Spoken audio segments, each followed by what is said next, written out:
మన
దేశంలో ఉన్నటువంటి సుప్రీంకోర్టు రాజ్యాంగం ప్రకారం కాకుండా రాజకీయాలకు అతీతంగా ఈ ఆగస్టు 1వ తేదీన ఈ వర్గీకరణ మీద ఒక దురదృష్టమైనటువంటి తీర్పును ఇవ్వడం జరిగింది.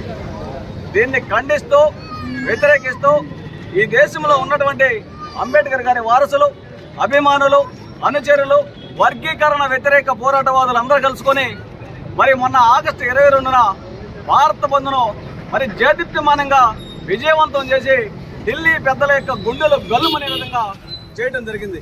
అదేవిధంగా వర్గీకరణ వ్యతిరేక పోరాటవాదులైనటువంటి వారిలో ఒకరైనటువంటి గౌరవ్ మాయావతి గారు సెప్టెంబర్ 11వ తేదీన ప్రతిఘటన కార్యక్రమానికి పిలుపునివ్వడం జరిగింది. ఈ ప్రతిఘటన కార్యక్రమం సందర్భంగా మనందరం ఢిల్లీ వెళ్ళి ప్రతిఘటించాల్సినటువంటి సమయం ఆసన్నమైంది. కాబట్టి ఆర్థిక స్తోమత మనకు లేనందువల్ల ఈ ప్రతిఘటనకు సంఘీభావంగా ప్రతి ఒక్కరూ వారి వారి రాష్ట్రాల్లో, వారి వారి జిల్లాల్లో, వారి వారి మండలాల్లో, వారి వారి గ్రామాల్లో మరి ఈ ప్రతిఘటనకు సంఘీభావంగా ర్యాలీలతోటి, ధర్నాలతోటి, నిరసనలతోటి సంఘీభావం తెలియజేయాలని ఆంధ్రప్రదేశ్ రాష్ట్ర మాల మహానాడు తరఫున మరి పర్యటిస్తూ ఈరోజు ప్రకాశం జిల్లా సంతనూతలపాడు రిజర్వ్డ్ నియోజకవర్గం సంతనూతలపాడు మండలంలో ఆంధ్రప్రదేశ్ రాష్ట్ర మాల మహానాడు తరఫున పర్యటించి ఇక్కడ ఉన్నటువంటి నా మాల సోదరులందరికీ తెలియజేయడం జరుగుతుంది. మీరు వర్గీకరణకు వ్యతిరేకంగా ప్రతి ఒక్క మాలపల్లిలో, అంతేకాకుండా వర్గీకరణ వ్యతిరేక పోరాటవాదులైనటువంటి అంబేద్కర్ గారి వారసులందరూ బయటకు వచ్చి కనీసం గ్రామానికి 10 మంది 20 మంది బయటకు వచ్చి మన యొక్క వర్గీకరణకు వ్యతిరేకంగా సంఘీభావం తెలియజేయాలని ఆంధ్రప్రదేశ్ రాష్ట్ర మాల మహానాడు తరఫున తెలియజేస్తున్నాను. మనకి మీరందరూ గమనించాలా, ఐకమత్యము లోబడిపోయింది. మనందరం సంఘటితంగా కలిసిలేము. నాయకులు ఎక్కువైపోయి ఐకమత్యంగా మనకి సన్నగిలిపోతున్నాం.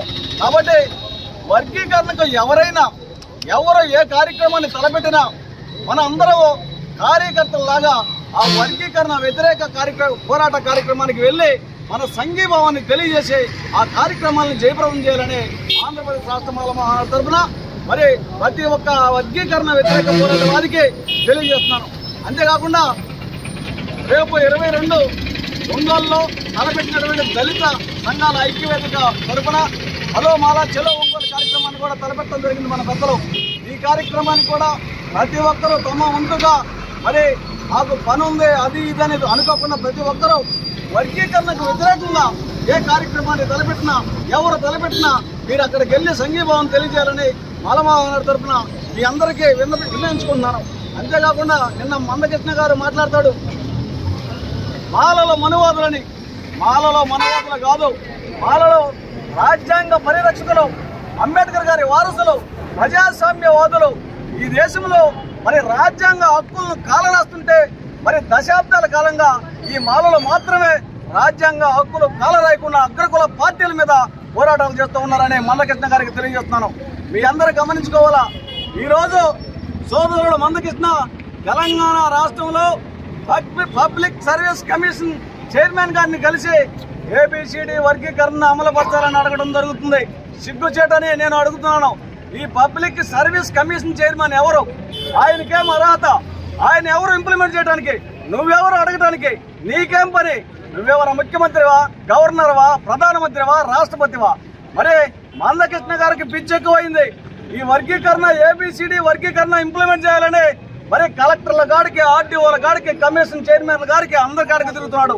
వాస్తవంగా సుప్రీంకోర్టు ఇచ్చినటువంటి తీర్పు అంగీకరించడానికి లేదు. ఈ తీర్పు పార్లమెంట్ లో చట్టబద్ధత మాత్రమే రావాలి. పార్లమెంట్ లో చట్టబద్ధత వస్తే మేము అంగీకరిస్తాము. కాబట్టి మేము కూడా న్యాయ పోరాటాలు చేసుకుని మరి సుప్రీంకోర్టుకు రివ్యూ పిటిషన్ వేసుకొని మా ధర్నాలు, ఉద్యమాలు, నిరసనలు తెలియజేసుకుని న్యాయంగా పోరాటం చేసి దళితులందరూ కలిసి ఉండాలా, వర్గీకరణ వద్దు, వర్గీకరణ వ్యతిరేకించండి అని చెప్పే నినాదంతో మాల మహానాడు తరఫున అన్ని జిల్లాల్లో, అన్ని మండలాల్లో తిరిగి నా మాల సోదరులు, వర్గీకరణ వ్యతిరేక పోరాటవాదులందరికీ సమాయత్తం చేసి వీరికి వాట్ ఈజ్ వాట్ అని ప్రతి ఈ వర్గీకరణ జరిగితే ఎంత లాసిపోతామో, వర్గీకరణ జరగకపోతే ఎంత లాసిపోతామో, మరి ఈ విధంగా క్రిమీ లేయర్ అని కూడా ఒకటి తీసుకొచ్చాడు. ఈ క్రిమీ లేయర్ జరిగితే ఏ విధంగా ఉంటుంది, చదువుకున్నటువంటి పిల్లలందరూ గమనించాలా. ఇది నీ ఇంట్లో పని, నా ఇంట్లో పని కాదు, నీ కోసం నా కోసం కాదు, మన అందరి కోసం జరిగేటటువంటి కార్యక్రమం. కాబట్టి సోదరులారా మీరందరూ గమనించుకొని ఈ యొక్క వర్గీకరణ వ్యతిరేక పోరాట ఉద్యమంలో మరి అంబేద్కర్ గారి వారసులు, అభిమానులు, అనుచరులు అందరూ మరి క్రమం తప్పకుండా ప్రతి ఒక్కరు పాల్గొని ఈ వర్గీకరణ వ్యతిరేకించాలని, దళితులందరూ కలిసి ఉండే విధంగా మీరందరూ రావాలని మాల మహానాడు తరఫున తెలియజేస్తున్నాం. అంతేకాకుండా అగ్రకుల పార్టీల వారు, అగ్ర కులాల వారు వర్గీకరణ చేయాలి. దళితులందరూ కలిసి ఉంటే మన ఆటలు సాగవు. మాలామాదిగల్ని విడదీయాలనే నెపంతో ఈ విధంగా మరి ప్రధానమంత్రి కేవలం సుప్రీంకోర్టును చెప్పించి ఈ విధంగా మన తీర్పు ఇప్పించడం జరిగింది. కాబట్టి మాలామాదిగలు కలిసి ఉండి రాజ్యాధికారం వైపుగా నడుచుకొని మన యొక్క రాజ్యాంగ హక్కులు కాలు రాసుకోకుండా రాజ్యాంగ హక్కులను కాపాడుకునే విధంగా మనం ప్రయత్నం చేయాలని ఆంధ్రప్రదేశ్ రాష్ట్ర మాల మహానాడు తరఫున విన్నవించుకున్నాను.